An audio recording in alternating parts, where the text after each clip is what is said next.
যুক্তরাষ্ট্রের president Donald Trump বিশ্ব রাজনীতিতে প্রভাব বিস্তারের ক্ষেত্রে কূটনৈতিক শিষ্টাচারকে ক্রমেই উপেক্ষা করছেন, যেখানে অধিকাংশ রাষ্ট্রপ্রধান অন্য দেশের অভ্যন্তরীণ রাজনীতি থেকে প্রকাশ্যে দূরে থাকেন।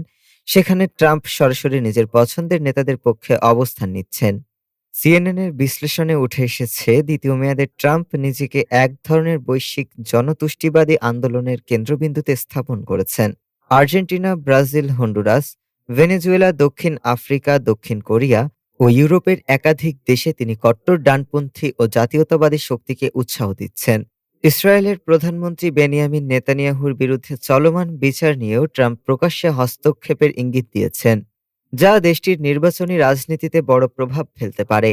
একই সঙ্গে বাণিজ্য শুল্ক, সামরিক চাপ ও অর্থনৈতিক সহায়তাকে তিনি পররাষ্ট্রনীতির অস্ত্র হিসেবে ব্যবহার করছেন।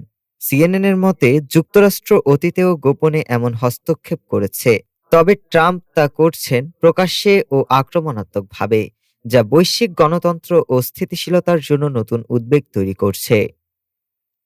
ডেস্ক রিপোর্ট, আজ বার্তা।